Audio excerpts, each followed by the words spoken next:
Assalamualaikum warahmatullahi wabarakatuh.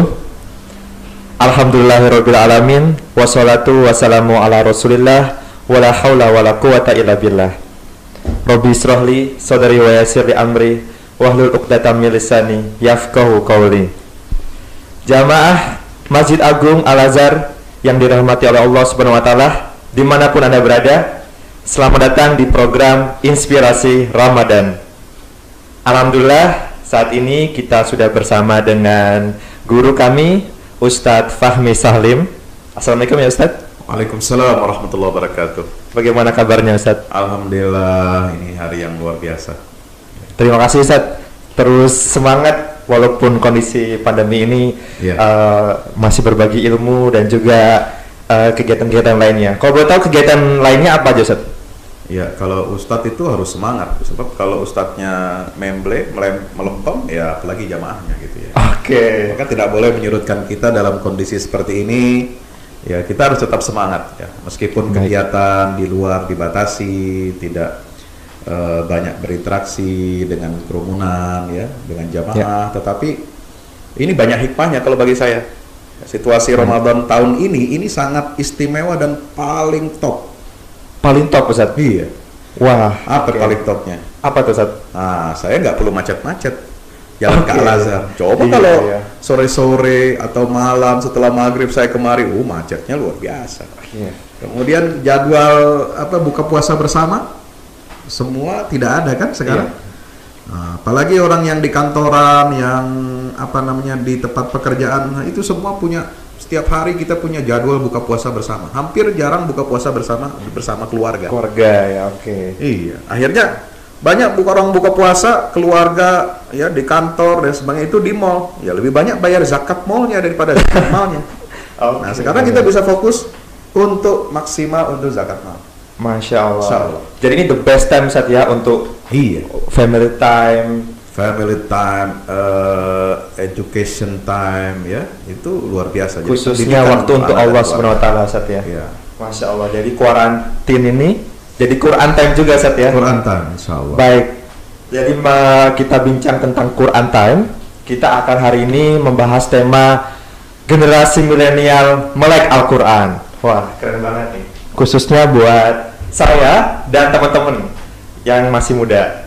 Nah, sebelum kita beranjak ke generasi milenial melek Al-Quran, kita tanya dulu sama Ustadz, apa sih Ustadz esensi dari Al-Quran itu Ustadz? Ya, Al-Quran ini kita tahu adalah kitabullah, ya, kitab atau firman Allah yang telah terkodifikasi. Baik. Al-Quran awalnya turun secara berangsur-angsur, ya, rangkaian ayat, beberapa ayat kepada Rasulullah SAW, dan itu dimulai turunnya pada saat bulan suci Ramadan ini ya, dengan dalil surah Al-Baqarah ayat 185 ya, syahrul Ramadan alladzi unzila fihi al-Qur'an hudan linnas wa bayyinatin minal huda wal furqan. Bulan Ramadan itu adalah, kata Allah, bulan diturunkannya Al-Quran sebagai petunjuk bagi umat manusia, lalu penjelasan dari petunjuk itu dan juga sebagai pembeda antara yang hak dan batil. Juga di dalam Al-Quran dikatakan inna anzalnahu fi lailatul qadar. Kami turunkan Al-Quran itu pada malam yang mulia.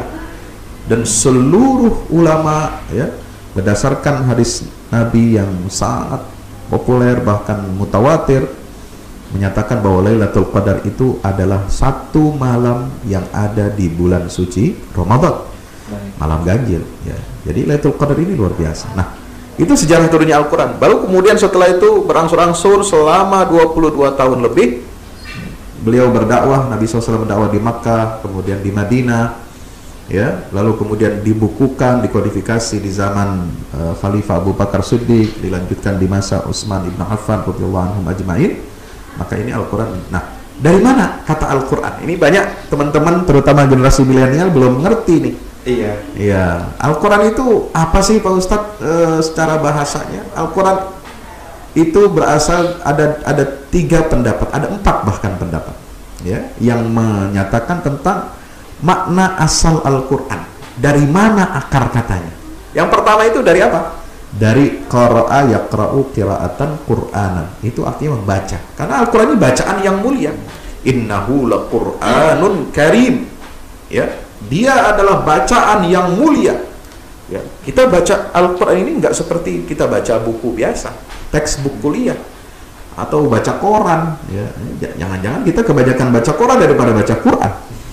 Lebih banyak baca broadcast WhatsApp daripada baca Quran. Ya. Kalau mantengin gadget, baca dari bangun pagi, kucek-kucek mata, ya, habis sahur itu sampai maghrib tuh nggak berasa kita membalas WA yang nggak penting gitu ya. Nah, ini bacaan yang mulia ini satu-satunya adalah Al-Quran. Innahu laqur'anun karim. Ya, makanya Allah mengatakan fa idza qara'nahu fattabi' qur'ana. Kalau kami bacakan Al-Quran itu, maka wahai Muhammad, ikutilah bacaannya. Yang kedua, itu berasal dari kata apa? Dari kata maknanya itu adalah mengumpulkan. Ya. Mengumpulkan, ya. Kenapa Al-Quran ini berasal dari arti kata, kosakata mengumpulkan, ya? Qara'tu syai'a Qur'anan, saya mengumpulkan sesuatu. Nah, karena memang Al-Quran itu di dalamnya itu menghimpun kisah-kisah yang sangat luar biasa, hikmah-hikmah, hukum-hukum yang sangat bermanfaat dan memberikan maslahat bagi umatnya. Jadi dia maknanya mengumpulkan. Ya. Yang ketiga, dia dari kata qarantu syai'a, ya, menggabungkan sesuatu. Artinya apa? Al-Quran ini disebut Quran karena di situ surat, ayat, dan huruf-huruf Al-Quran itu tergabung jadi menyatu, jadi menjadi satu. Ya. Nah, ada yang keempat, kata Quran itu, kata para ulama, itu berasal dari kata qara'in, yaitu tanda-tanda. Nah, maksudnya apa tanda-tanda? Karena ayat-ayat Al-Quran itu saling membenarkan satu sama lain. Ya. Maka inilah akar kata Al-Quran. Masya Allah, sungguh luar biasa ya. Jadi Al-Quran ini kalau saya simpulkan kitab nomor 1 ya, terbaik ya di dunia. Ya. Dan di akhirat. Kalau ada the best seller of book, ya itu belum ada apa-apanya Ustaz ya. Belum ada apa-apa. Jadi kitab nomor 1 nih teman-teman semuanya harus kita pelajari, wajib. Tadi benar kata Ustadz, kita buka cek WhatsApp status kita. Coba kita bandingin berapa banyak kita buka WhatsApp status sama buka Al-Quran. Nah, ini penting buat kita semuanya. Kita harus tahu apa itu istimewanya ya Ustadz ya. Tadi udah jelaskan tentang esensinya, tentang Al-Quran. Nah, sekarang apa sih Ustadz keistimewaan Al-Quran itu sendiri? Iya, teman-teman sekalian yang dirahmati Allah Subhanahu wa taala. Keistimewaan Al-Quran ini pertama yang paling mudah untuk kita ketahui, ya, tanpa perlu bersusah payah untuk menggali hikmahnya, hukumnya, yang itu memerlukan ilmu, alat bantu yang sangat cukup. Itu dari apa? Keistimewaan Al-Quran dari banyaknya nama Al-Quran. Al-Quran itu memiliki banyak nama. Ya. Ada berapa Ustaz? Ada kurang lebih di dalam Al-Quran itu disebutkan 9 yang secara sharih.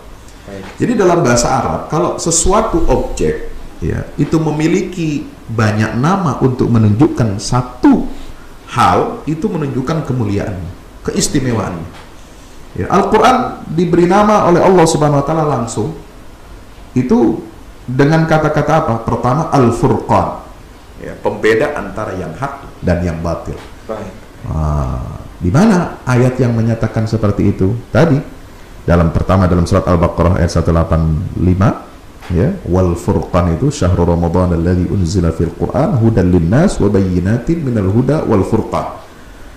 Kemudian ada di ayat surat Al-Furqan. Nah, namanya surahnya itu surat Al-Furqan. Surat Al-Furqan ayat 1.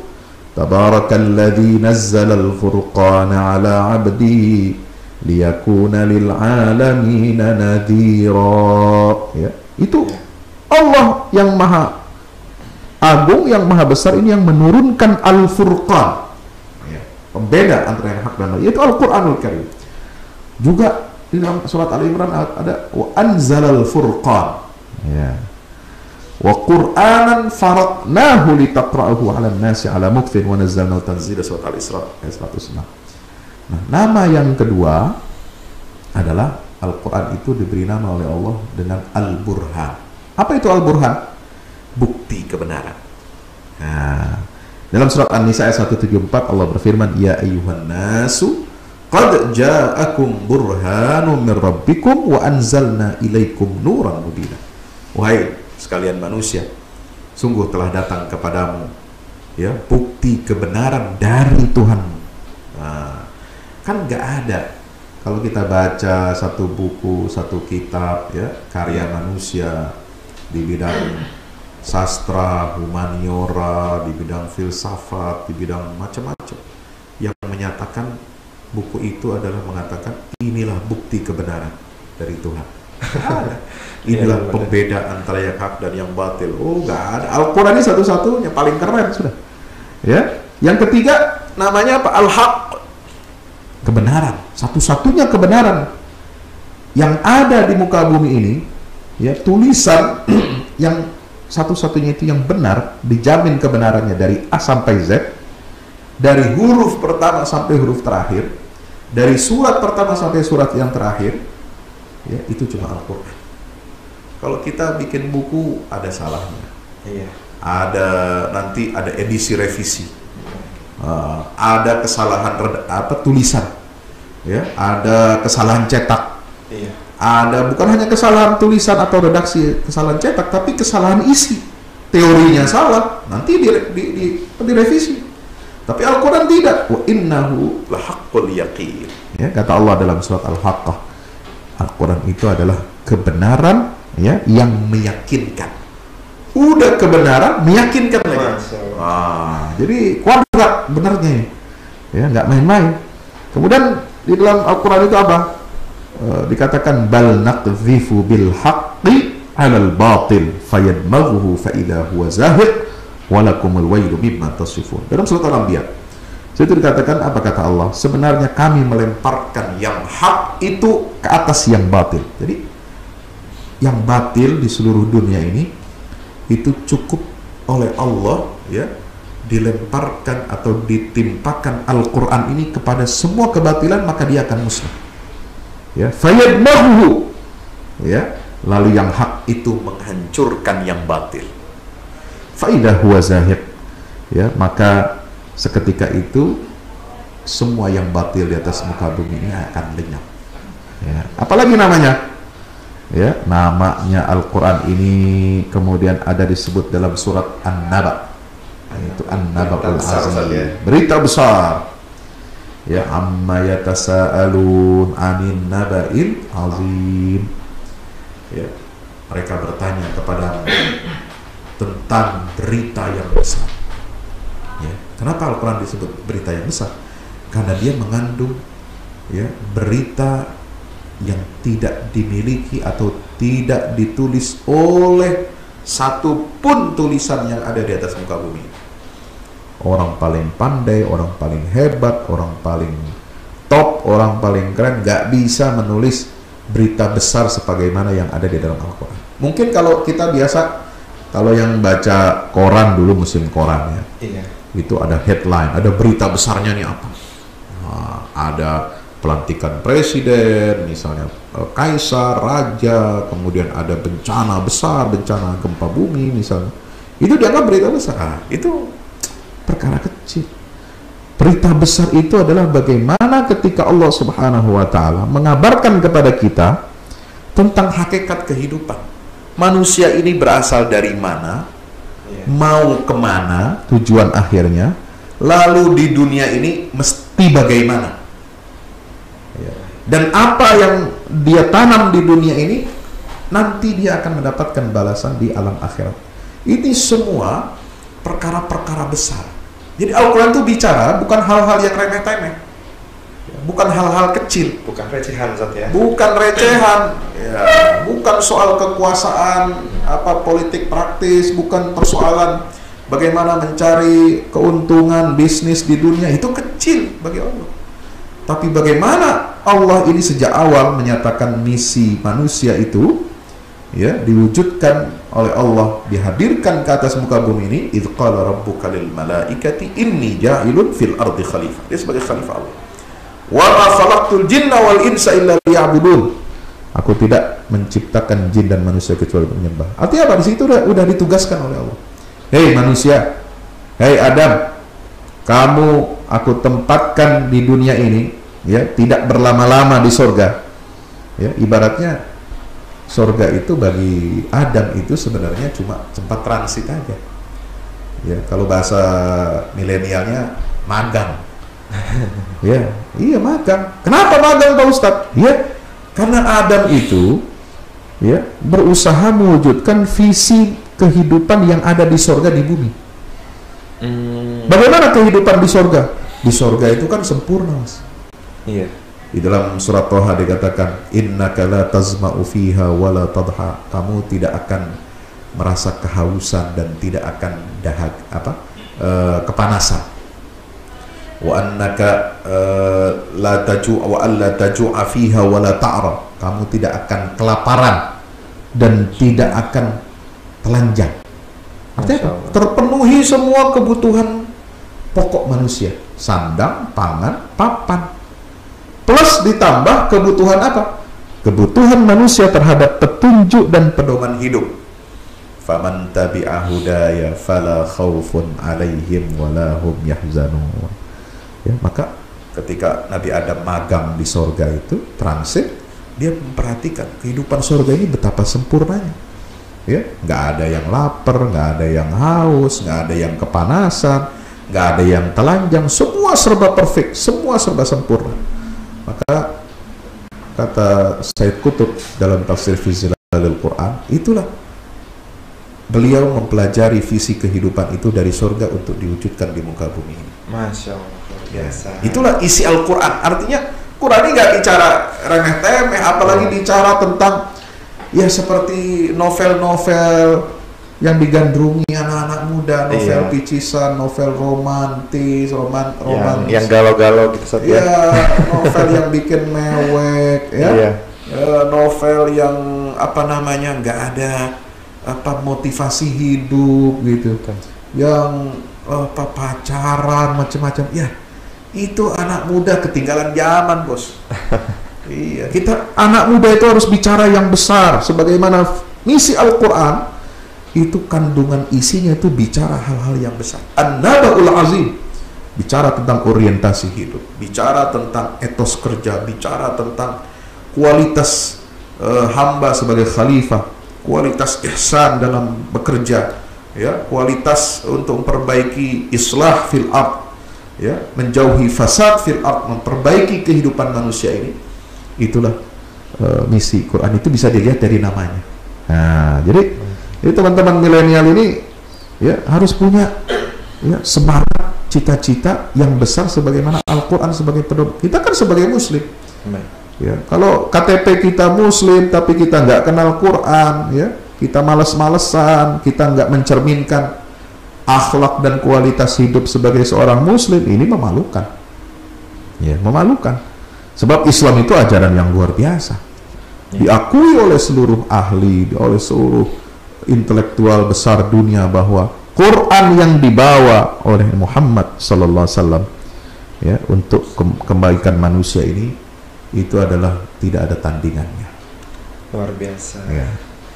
Jamaah Masjid Agung Al-Azhar yang dirahmati Allah SWT, kita ketahui ya yang disampaikan Ustaz tadi, bahwa Allah menawarkan kita surga, ya Ustaz ya. Ini biar kita besar, khususnya buat anak-anak muda, mungkin yang tak kenal maka tak tahu.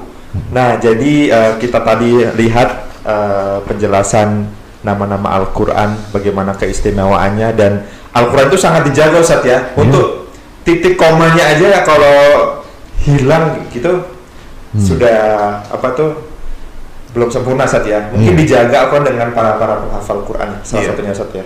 Jadi mau keistimewaan Al-Quran itu, Mas Alfian dan teman-teman milenial, ya, keistimewaan Al-Quran itu dari sisi yang lain bukan hanya dari namanya yang indah, yang banyak, itu menunjukkan substansinya, Tapi juga dia sifat Al-Quran ini istimewaannya adalah dia kitab yang terjaga, yang dipelihara oleh Allah. Ya, pertama dia sebagai kitab yang ilahi, kitab ilahi yang isinya itu 100% ya, itu adalah karya Allah, bukan karya tulis manusia, bukan hasil olah pikir manusia. Ya, betul pakai bahasa manusia, bahasa Arab. Betul di situ ada istilah-istilah teknis dalam kehidupan manusia. Ada nama buah-buahan, ya kan?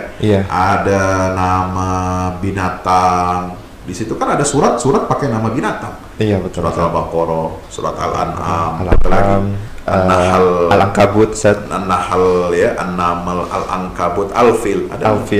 Itu nama hewan di dunia. Ya, itu teknis memang, tetapi itu tidak mengurangi, ya, bahkan ada makhluk yang lain yang kecil. Di situ disebutkan apa? Ba'udah, nyamuk disebut. Ya, ada nyamuk, ada lalat. Ya. Duriba masalun fastami'ulah innal ladzina yad'una la yasribuhum dzubabu syai'an la yastanqi adz-dzubab, lalat. Kok kelihatannya remeh sekali Allah pakai. Itu bukan remeh. Allah tidak malu. Nah ini lihat, innallaha la yastahi ay yadriba masalan ma ba'udatan fama fawqa. Ya, Allah itu sudah sangat tinggi, sangat agung, sangat besar, tapi dia untuk memberikan perumpamaan tidak malu. Ya, ibaratnya kita itu enggak gengsi. Ya, kalau sekarang kan orang kaya dikit, orang OKB, ya, anak milenial yang sok-sok keren, itu kan gengsi. Ya, dia pakai bahasa-bahasa kaumnya, bahasa-bahasa yang mudah dimengerti, ya kan? Tapi Allah tidak begitu. Nah, ini istimewanya. Dia kitab ilahi, dia 100% kata-katanya, redaksinya, maknanya itu semua bersumber dari Allah. Bukan dari kata-kata malaikat Jibril. Ya, kalau kita misalnya dapat perintah dari guru atau kepala sekolah dulu waktu sekolah, atau rektor atau dekan di kampus, ya, tolong sampaikan pesan ini kepada teman kamu yang itu. Nah, Mas itu Alfian ini bisa menyampaikan pesan itu kepada temannya, itu dengan menggunakan bahasanya sendiri kan? Bisa nggak meniru 100% yang tadi dipesankan? Belum tentu. Apalagi kalau mungkin lupa juga. Yang penting kan intinya kan katanya. Apalagi anak milenial sekarang, gua nggak mau ngapal, males gitu kan. Ngapain? Instan aja. Pakai ditulis gitu kan. Pakai dicatat dulu. Jadi kita ngasih pesan ke teman kita ini kita masih baca catatan. Enggak. Ya pasti kita ada improve. Nah, Al-Quran itu enggak begitu. Ya, turun kepada Muhammad kan melalui malaikat Jibril. Ya, Jibril itu nggak bisa mengotak-atik isi Al-Quran. Jadi sempurna, Ustaz, ya. Sempurna. Nabi Muhammad apa lagi? Itu bukan kata-kata beliau, ini kata-kata firman dari Allah SWT. Nah, dia terjaga. Inna nahnu nazzalna dzikra wa inna lahu lahafizun. Sungguh kami yang menurunkan Al-Quran dan kami yang akan menjaganya. Dua, coba bayangkan. Allah yang turunkan langsung melalui Jibril, ada proses di situ. Yang kedua, kami yang menjaganya. Ini nggak ada dalam kitab-kitab sebelumnya. Kalau kitab sebelumnya itu diserahkan penjagaannya, pemeliharaan itu kepada kaum itu. Oh, makanya nggak terjaga, Ustaz, ya? Iya, itu tergantung kualitas manusianya. Kalau dia amanah, dia bisa jaga. Kalau enggak, khianat, dia enggak jaga. Maka dalam Al-Quran istilah itu kepada kitab-kitab sebelumnya itu bimastuhfizu min kitabillah. Jadi proses pemeliharaan kitab itu sebelum Nabi Muhammad itu diserahkan kepada kaum-kaum itu. Nah, setelah nabinya meninggal, rasulnya meninggal, ya wafat, ini nggak ada yang jagain, nggak ada yang punya komitmen. Bahkan di dalam Al-Quran banyak sekali, ya, Al-Quran ini mengkoreksi, ya, meluruskan penyimpangan-penyimpangan ahli kitab. Kenapa? Telah mengubah-ubah isi kitabnya. Fawailun lilladzina yaktubunal kitaba biaidihim tsumma yaquluna hadza min indillah. Ya, dia tulis sendiri isi kitabnya, diganti-ganti lalu bilang ini berasal dari Tuhan. Nah, nggak begitu. Kalau Al-Quran terjaga, satu huruf, titik, itu semua terjaga. Kenapa? Ada di situ Nabi memberikan motivasi kepada umat untuk menghafal Al-Quran. Jadi cara untuk menjaga kemurnian keaslian Al-Quran adalah dan satunya dengan menghafal Quran. Makanya teman-teman milenial, ayo kita jaga Quran, kita banyak menghafal Quran, jadi pengawal agama. Jadi anak muda keren. Jadi anak muda yang paling keren. Wah, karena dia menghafal kalam Allah yang itu merupakan chip kehidupan. Oke, baik. Ya, ini semua prosesor nggak jalan, ya kalau nggak ada chipnya. Ya. Hidup kita manusia ini nggak jalan ruhnya, akalnya, hatinya itu kalau tidak ada chip Al-Quran. Oke, baik. Ya, maka kalau saudara anak-anak bukan anak-anak, saya masih muda nih, masa nyebut teman-teman anak-anak, teman-teman milenial ini, ya hafal Quran berarti di dalam tubuh kita, di dalam diri saudara, teman-teman ini, ya itu terdapat chip yang paling berharga dan paling mahal harganya di dunia, yaitu Al-Quranul Karim. Masya Allah. Oke. Nah, sekarang kita mengetahui beberapa keistimewaan baru sedikit Ustadz ya, dari sekian banyak. Nah, sekarang apa sih Ustadz tujuannya Al-Quran itu khususnya buat anak muda Ustadz ya, agar Al-Quran ini menjadi lifestyle-nya anak muda gitu Ustadz? Ya, Masya Allah. Ini pertanyaan yang bagus ya. Tujuan Al-Quran, ya. Untuk apa sih Al-Quran ini diturunkan? Ya, apakah hanya untuk generasi di zaman Rasulullah saja? Iya. Ya, apakah relevansinya atau daya tariknya, kemudian daya perubahannya itu hanya untuk generasi zaman dulu saja? Ya, Al-Quran ini, ya teman-teman milenials yang dirahmati Allah Subhanahu Wa Taala, Allah turunkan sebagai rahmatan lil alamin. Ya, Allah turunkan ini sebagai rahmat bagi seluruh alam semesta. Kenapa? Al-Quran menegaskan dalam surah Al-Isra ayat 82, wa nunazzilu minal qur'ani ma huwa shifaa'un wa rahmatun lil mu'minin wa la yazidu zalimina illa khasara. Dan kami akan, ya ini perhatikan terjemahannya. Jadi Al-Quran ini kalau diterjemahkan dengan ilmu balaghahnya itu semakin indah, semakin paham gitu. Jadi bukan semata-mata kami menurunkan. Beda.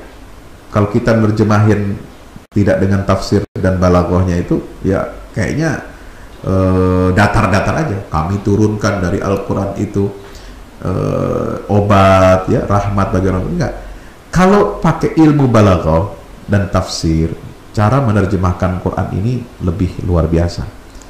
Kami, kata Allah, akan dan terus menerus, sekarang dan akan terus menerus menurunkan dari Al-Quran. Itu kata nunazil. Bab nunazil itu pakai kata kerja bentuk mudhari dalam gramatika bahasa Arab. Apa itu mudhari, teman-teman milenial? Itu kalau dalam bahasa Inggris gramatikanya namanya present and future sentence. Apa tuh bahasa? Sekarang dan masa akan datang. Akan datang gitu. Wah, ya. luar biasa. Saya ini pelajaran udah 20 tahunan yang lalu, 30 tahun yang lalu saya pelajari ini, cuma udah lupa lagi bahasa Inggris. Ya, itu apa? Sekarang dan akan datang, terus menerus dia. Jadi obat yang dihadirkan oleh Al-Quran dan rahmat yang Allah turunkan bagi orang beriman, yaitu Al-Quran ini, dia akan terus memperbaharui dirinya. Nah, jadi apa yang dulu dialami oleh para sahabat Nabi SAW dengan kemujizatan Al-Quran, dengan kehebatannya, ya, yang bisa merubah ya kehidupan umat Islam di zaman Rasulullah, zaman sahabat, zaman keemasan Islam menjadi khairu ummah, ya, menjadi umat yang terbaik di atas muka bumi ini bisa terulang, akan terus bisa diulang di setiap zaman, di setiap periode manusia. Tapi Al-Quran itu ibarat dia kaca pembesar. Nah, kalau teman-teman ini ibarat ya ikan itu baru berenangnya di akuarium, ya, mainnya kurang jauh, ya. Tapi kalau teman-teman milenial ini jadi ikan, masuk ke samudra, baru dia tahu bahwa dia ini bukan siapa-siapa. Iya. Nah, Al-Quran itu bukan akuarium, samudra. Yang luas, ya. Luas, ya. Karena semua rahasia-rahasia alam semesta ini dibocorkan oleh Allah di dalam Al-Quran. Penciptaan manusia seperti apa, tahapannya, penciptaan alam matahari, bulan, ya, bintang, gunung, kemudian ada alam jin, ada alam malaikat, ya, tentang tujuan hakikat kehidupan kita ini harus bagaimana. Nah, jadi orang Islam ketika dibekali oleh Allah Al-Quran ini, ya kita jangan jadi orang yang memble, orang yang melempem. Kita ini hebat, cuma kita jadi terbelakang, jadi nggak keren, jadi nggak hebat karena kita nggak paham ini pedoman hidup kita. Gitu. Nggak mau dipelajari, persoalannya kan itu. Coba kalau dipelajari, ini jadi pegangan dari kecil, pendidikan kita semua bersumber dari sini, ya. Kalau dulu sahabat Nabi itu pendidikannya, kurikulumnya itu Al-Quran dulu, 100% dari Al-Quran. Betul, Ustaz. Saya sempat lihat, Ustaz, masa kemasan Islam di Spanyol, ya. Kita dulu pernah menguasai Eropa, Ustaz, ya. Kita lihat ada Ibnu Sina, tokoh-tokoh keren, ilmuwan yang diakui juga orang Barat. Ternyata memang pendidikan dasarnya adalah Al-Quran dulu, Ustaz, ya. Dan pendidikan agama yang kuat. Pendidikan agama itu semua berangkat dari Al-Quran. Jadi sebelum ada lahir ilmu-ilmu yang kita kenal sekarang, yang dikodifikasi oleh para cendekiawan intelektual dunia, ya, di zaman Rasulullah, zaman keemasan Islam itu, sumber ilmu pengetahuan itu adalah Al-Quran. Inspirasinya, etosnya, ya. Ini yang mendorong orang-orang Islam ini, ya, melahirkan, menemukan sunnatullah di alam semesta. Baik, ya, ada yang jadi ahli medis, kedokteran seperti Ibnu Sina, ada yang ahli matematika seperti Al-Khawarizmi, ya, ada yang ahli astronomi seperti Ibnu Rus. Bukan astronomi luar angkasa, itu ada Ibnu Rus, itu dokter dan filosof. Ya, Fatimah al-Astrolabi, Ustaz. Ya, astrolabi. Wah, luar biasa. Kemudian ada ada orang Islam ini di Granada itu dokter pertama yang menemukan ilmu tentang mata. Yang bikin kacamata. Bikin kacamata, Ustaz, ya. Al-Ghafiqi, Muhammad Al-Ghafiqi. Makanya di dalam bahasa Spanyol kacamata itu di bahasa mereka itu gafas. Gafas itu dari nama Al-Ghafiqi, nama penemu kacamata yang kita pakai sekarang di seluruh dunia ini. Itu yang nemuin orang Islam. Iya. Ya, dan banyak lagi ilmu-ilmu yang luar. Itu semua mereka kurikulumnya pertama dari Al-Quran. Jadi Al-Quran ini mencerdaskan orang. Ya, yang memicu, melahirkan begitu besar, ya, gerakan intelektual, gerakan keilmuan dalam Islam ini, itu adalah Al-Quran. Jadi rumusnya Al-Quran dulu, terus rajin untuk mengkaji, kemudian melakukan observasi, ya, dan juga sunnah Nabi. Ya, sekarang kita dalam masa pandemi ini, ya, orang dunia Barat itu baru tahu cara menangani penularan penyebaran virus dan bagaimana memotong mata rantai penyebaran virus itu justru dari Islam. Itu diakui oleh banyak cendekiawan Eropa, ya. Kalau tidak ada interaksi antara umat Kristiani Eropa dengan Muslim pada saat masa perang salib, ya, yang berkecamuk pada abad 11 dan 12, itu mereka tidak pernah tahu bagaimana caranya menangani pandemi. Itu orang Islam yang tahu. Kenapa? Orang Islam mengamalkan sunnah Nabi. Kalau kamu, kata Rasulullah, mendengar ada ta'un, wabah terjangkit di satu wilayah negeri, maka janganlah kamu masuk ke negeri itu, dan yang di dalam jangan keluar. Nah, ini kan namanya praktek isolasi. Isolasi, Ustaz, ya. Ya, yang di luar nggak boleh masuk supaya nggak terjangkiti, yang di dalam nggak boleh keluar supaya tidak menularkan. Atau lockdown, Ustaz, ya. Ah, ini luar, itu isolasi, lockdown, ini semua itu teori Islam. Karantina, bahkan karantina itu, ya, itu kan ditemukan oleh Ibnu Sina. Ya, karantina. Nah, dia menggunakan istilah itu dari arba'in. Arba'in itu 40 hari harus isolasi. Nah, dalam bahasa Latin istilah arba'innya Ibnu Sina itu dijadikan bahasa kuarantin. Nah, kuarantin dari arba'in sebenarnya. Itu. Nah, ini khazanah dari Al-Qur'an ini, dan bagaimana orang Islam menggali ya hukum-hukum alam semesta dari Al-Qur'an, karena Al-Qur'an ini kan mencakup juga hukum-hukum alam semesta. Dan hukum Allah sunnatullah yang ada di alam semesta itu menyatu. Nah, sekarang Al-Qur'an mengatakan sanurihim ayatina fil afaq wa fi anfusihim hatta yatabayyana lahum annahul haq. Ya, kami akan perlihatkan kepada manusia ya tanda-tanda kebesaran kami yang ada di afaq. Afaq ini alam semesta, astronomi, ya, semuanya itu. Ya, jadi teman-teman pelajari astronomi, jangan percaya astrologi. Ngapain? baca ini suratan Zodiak ya. Zodiak tangan. Itu ngaco, itu gak diajarkan Islam. Iya.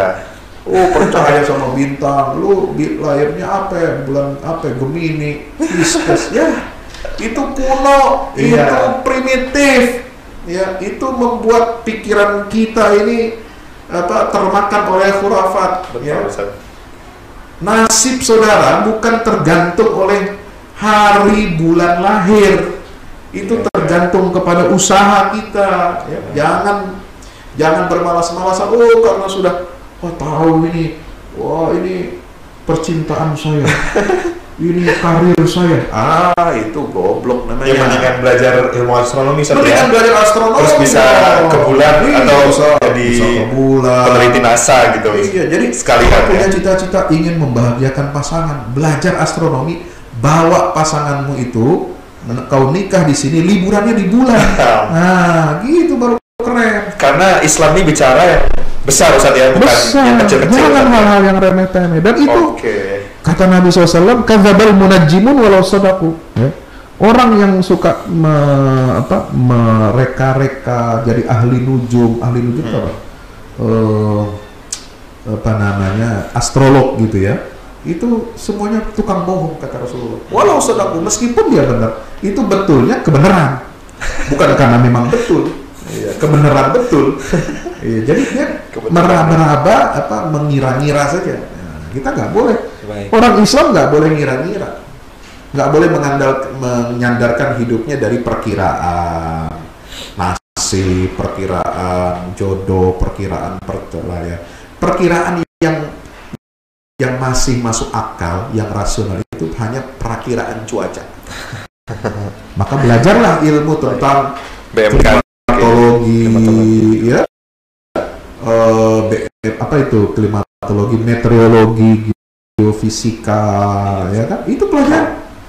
Itu perakiraan yang benar itu cuma perakiraan cuaca. Itu pun tidak 100%. Bisa jadi, bisa tidak. Gitu. Tapi itu kan ilmiah. Gitu. Iya, baik. Jadi kita tahu tadi tujuan Al-Quran adalah salah satunya mencerdaskan kita, Ustadz ya. Buat anak kita menjadi lebih cerdas dan kita menjadi orang yang lebih mencapai puncak prestasi dan pengaruh yang luas. Nah, dan kita juga tahu bahwa apa yang dulu membuat sukses umat-umat terbaik terdahulu juga patternnya sama, Ustadz ya. Kalau kita ngikutin rumusnya sama dulu, sukses, kita juga bisa sukses saat ini ya. Betul. Dan yang akan datang, Ustadz ya. Betul ya. Kata Imam Malik begini, la tasluhu hadhil ummah illa bima saluha bihi awwaluha. Umat ini, generasi yang datang kemudian, tidak akan menjadi baik kecuali dengan mengikuti garis yang menyebabkan umat pertama itu menjadi baik. Nah, rumusnya sudah ada. Ya, rumusannya sudah ada. Tinggal kita mau menggalinya lagi atau tidak, mengimplementasikannya lagi apa enggak. Ya, rumusannya sama. Berangkat dari Al-Quran, berangkat dari Sunnah Nabi, rukun iman, rukun Islam, rukun ihsan. Ini cuma 5 pilar hidup seorang muslim. Ini kalau diberdayakan, ya, didaya gunakan, bukan budidaya ikan, ya. Kalau teman-teman milenial mau punya usaha bisnis budidaya ikan, benih, lobster, itu bagus, keren. ya, jadi pengusaha lobster, pengusaha udang, pengusaha tambak. Nah, tapi dia cinta kepada Al-Quran. Nah, kalau Quran istilahnya bukan dibudidayakan, nah, didaya gunakan. Didaya gunakan. Jadi berdaya. Ini Al-Quran, ini kan kalau tidak kita pelajari, kalau kita tidak gali hikmahnya, hukumnya, ini seperti manuskrip, barang mati, seperti ya apa barang apa unik yang ada di museum. Iya. Ya. Pernah nggak teman-teman milenial pergi datang ke museum, misalnya museum Al-Quran, ya, ya kita cuma melihat keindahannya aja, oh sejarahnya, ya. Tapi sebenarnya Quran-Quran yang ditampilkan dalam museum itu Quran yang dulu sanggup melakukan perubahan terhadap masyarakat di zamannya. Nah, kita mestinya datang ke museum Al-Quran itu bukan hanya untuk mengagumi, bagus ya tulisannya, Kaligrafinya. bagus dekorasinya, bagus kaligrafinya, keren, bagaimana itu teknik penulisannya. Jangan cuma mengagumi itunya, tapi kagumilah bahwa itu adalah bukti otentik sejarah. Ya, mushaf itu pernah ditulis di abad sekian, tapi dia kalau kita baca sejarah masyarakat itu, dia ditulis di mana misalnya? Di Maroko. Dia ditulis di mana? Di Andalusia. Dia ditulis di mana? Di Irak, di Baghdad. Dia ditulis di mana? Di Istanbul, Turki.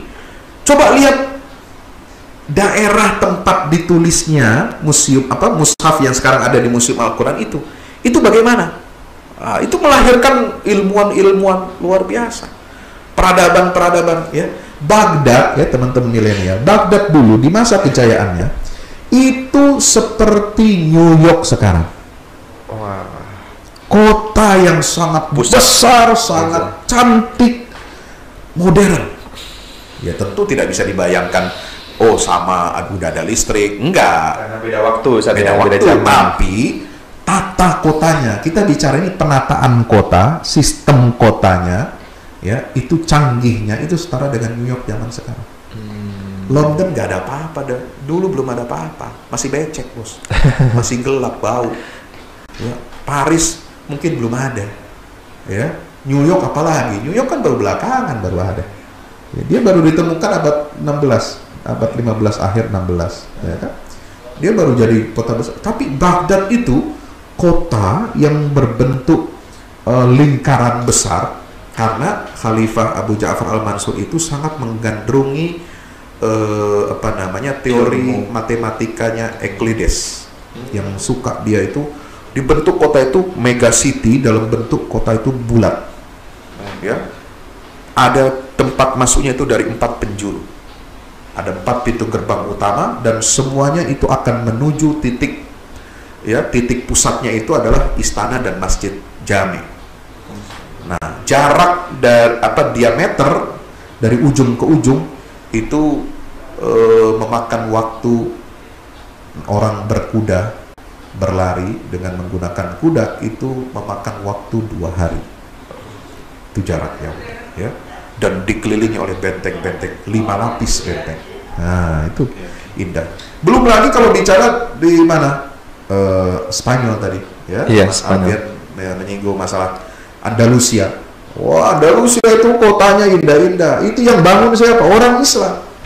Granada, Toledo, Cordoba, Sevilla, kemudian Almeria, ya. Banyak sekali, luar biasa. Sampai di situ ada Madinah Az-Zahra, dibangun oleh Khalifah Abdurrahman yang ketiga, ya, setelah menjadi kekhalifahan Bani Umayyah di Andalusia, di Cordoba, dia membangun kota yang sangat modern waktu itu. Nah, sekarang masih bisa kita lihat sisa-sisa. Jadi kemajuan pusat ilmu saat itu yang dibangun oleh Islam yang mempengaruhi kemodernan dan kemajuan Eropa saat ini, ya Ustaz, ya? Iya, ya, itu semua Eropa berhutang budi kepada pondasi sains yang diletakkan oleh ilmuwan-ilmuwan Muslim. Mereka hanya melanjutkan. Iya. Pondasinya, dasarnya sudah diletakkan, ya, oleh ilmuwan-ilmuwan Muslim. Mereka sudah nggak perlu capek-capek lagi meneliti, mengobservasi dari awal. Mereka tinggal melanjutkan. Ya, jadi teman-teman milenial jangan menganggap Quran ini kalau kita baca, kita hafalkan, paling cuma nanti jadi guru ngaji, jadi guru Itu stigma ya, Ustaz ya? Stigma, ini stigma yang dibangun oleh penjajah. Agar tuh ada orang jauh dari Al-Quran, orang perkotaan jadi nggak mau belajar Quran. Itu ngapain? Baca Quran nggak dapat kerjaan gitu, Ustaz ya? Baca Quran, belajar di pondok pesantren, dekil, kotor, ya mungkin ada benarnya juga, ada sebagian begitu, tapi nggak begitu pesantren sesungguhnya, ya kan? Dijauhkan dari nilai-nilai Al-Quran, dibilang orang kalau beragama baik, ya ahli Quran itu kolot, konservatif gitu ya, anti kemodernan ya. Baik. Nah, ini sengaja mereka tebarkan itu untuk menjauhkan anak-anak muda ya, kemudian orang yang tinggal di perkotaan ini jauh dari Al-Quran. Gitu. Padahal ya kemajuan satu bangsa, satu negeri itu ditopang oleh kelas menengah. Ini sebagai lokomotifnya. Baik. Ya, kalangan menengah, perkotaan dan muda, milenial ini yang menjadi lokomotif kemajuan. Coba sekarang lihat perekonomian ya, di mana ini kan ada ekonomi kreatif, ya, digitalisasi ya, kemudian di era disrupsi ini semua yang menjadi pionir anak-anak muda, perusahaan-perusahaan startup dan lain sebagainya, ya, itu perusahaan yang dikelola secara modern, manajemennya itu dikelola anak muda. Nah, jadi anak muda itu ya jangan merasa belajar Quran ini kita jadi kolot, kita nggak keren, kita nggak modern. Enggak, justru Quran itu kalau kita perhatikan dalam lintasan sejarah umat Islam, ya, Buya Hamka, ya, ulama yang kita kagumi dengan tafsirnya itu kan menulis buku sejarah umat Islam. Baik. Bisa dibaca. Dan di tafsir Al-Azhar beliau ini selalu diungkapkan bagaimana sejarah, ya, memahami, membaca ayat-ayat Al-Quran itu dengan pendekatan pengayaan historis sejarah itu bagaimana. Di situ pengaruh Al-Quran itu luar biasa, ya, mempengaruhi pola pikir masyarakat, menghidupkan etos ilmiah, ya, menghidupkan milieu intelektual, menjadi modern, menjadi maju, menjadi berkembang, itu semua karena nilai-nilai agama. Jadi jangan ya teman-teman milenial ini tertipu atau dijerumuskan oleh asumsi yang mengatakan bahwa agama itu sumber penyebab keterbelakangan. Ya, maka jauhlah Anda dari agama. Nah, itu cocok bagi masyarakat barat. Ya. Kelas masyarakat menengah Eropa yang menjadi lokomotif kemajuan modernisasi di Eropa dengan industrialisasi, dengan penemuan mesin uap, ya kan, dengan penemuan kapal uap itu lalu berubah menjadi masyarakat yang sekuler. Kenapa? Karena memang dalam prakteknya di dunia Eropa Barat itu agama selama 1000 tahun lebih, ya, mulai dari tahun 300 Masehi, 300-an Masehi, 500 Masehi tepatnya, sampai 1500 Masehi, 1000 tahun. 1500 itu apa tandanya? Tanda berakhirnya kekuasaan Islam di Andalusia. Ketika Ferdinand dan Isabella itu mengambil alih, ya, mengambil alih Granada, ya, Granada itu tahun 1492. Itulah titik akhir transformasi dunia Barat dari era abad ke-8 kepada modern. Masuk abad 16. Mereka sudah mulai lari. Kenapa? Meniru pola intelektualnya Muslim. Umat Islam.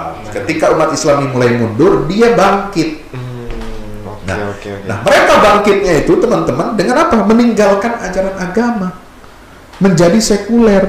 Kenapa? Karena mereka menuduh, dan memang dalam prakteknya itu agama di Barat itu menjadi apa? Menjadi sumber penindasan terhadap masyarakat sipil.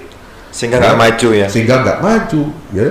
Kebebasan bicara dilarang, ya.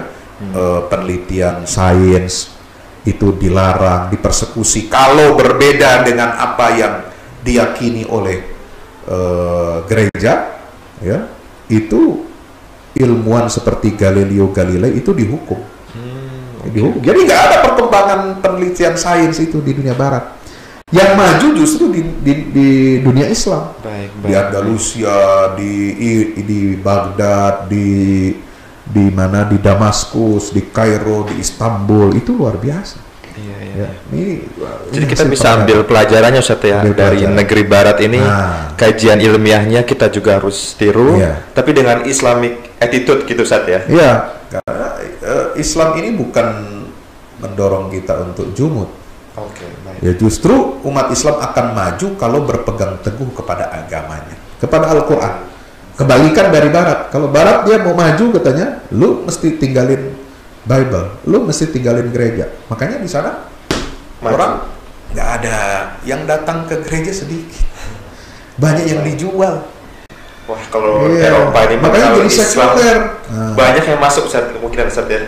Makanya baru mereka bangkit maju itu karena meninggalkan agama. Kalau kita tidak, teorinya terbalik. Umat Islam sejak awal mengalami dan meraih kemajuan dalam semua bidang kehidupan. Kenapa? Karena berpijak kepada ajaran agama, terutama dari Al-Quran dan Sunnah Rasulullah SAW. Masya Allah, sungguh luar biasa.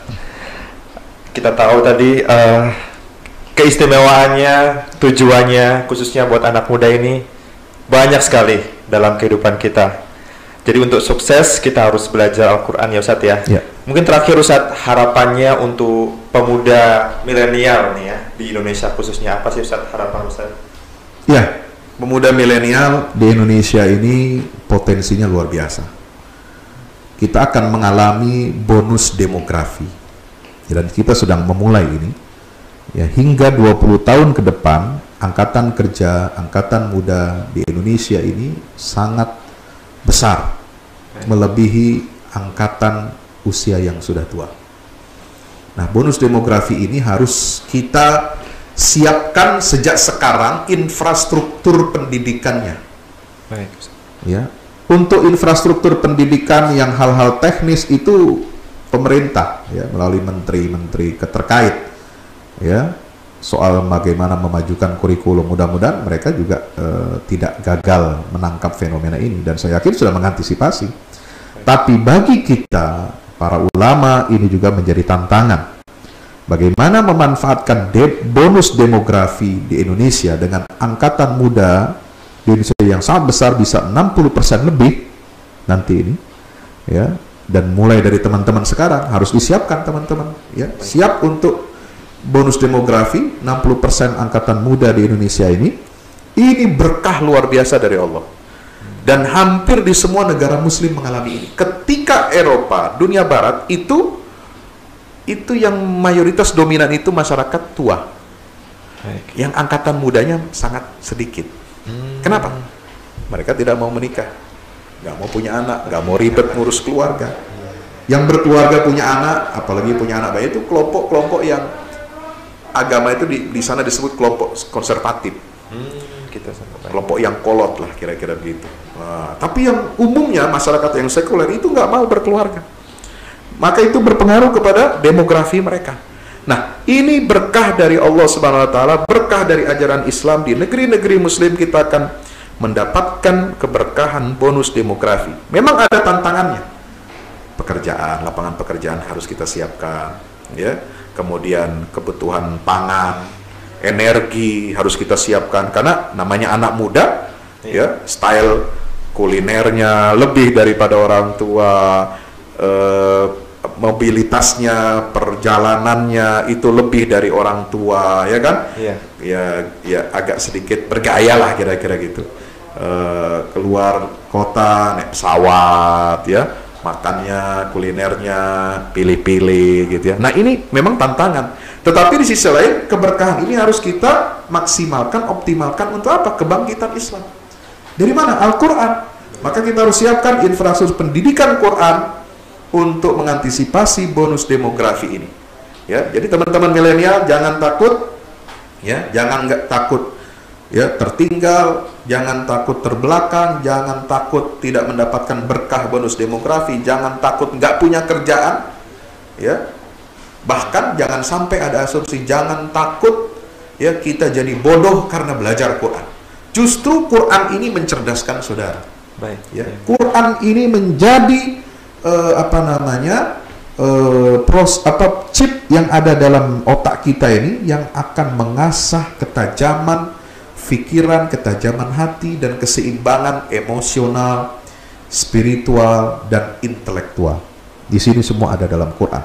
Dan kalau teman-teman milenial ini menghayati ya Al-Quran, jadikan Quran sebagai lifestyle, ya mulai dari apa? Melek bacaan Al-Quran. Ya, jangan anak muda sekarang nggak ngerti, nggak baca Al-Quran, malu dong ya. Nanti di masa ya bonus demografi, nanti hati-hati teman-teman milenial. Orang tua kalau mau terima pinangan ya anak muda sekarang syaratnya harus bisa baca Quran, bos. Ya, nggak boleh tidak. Harus punya hafalan Quran minimal juz amma. Nah, Anda harus siapkan ya. Jadi profesional muda ya. Jadi ahli-ahli tenaga yang expert di bidang kita masing-masing. Kita membangun keluarga kita dengan menjadi keluarga yang Qurani ya. Ini semua akan mendapatkan keberkahan dari Allah Subhanahu wa taala.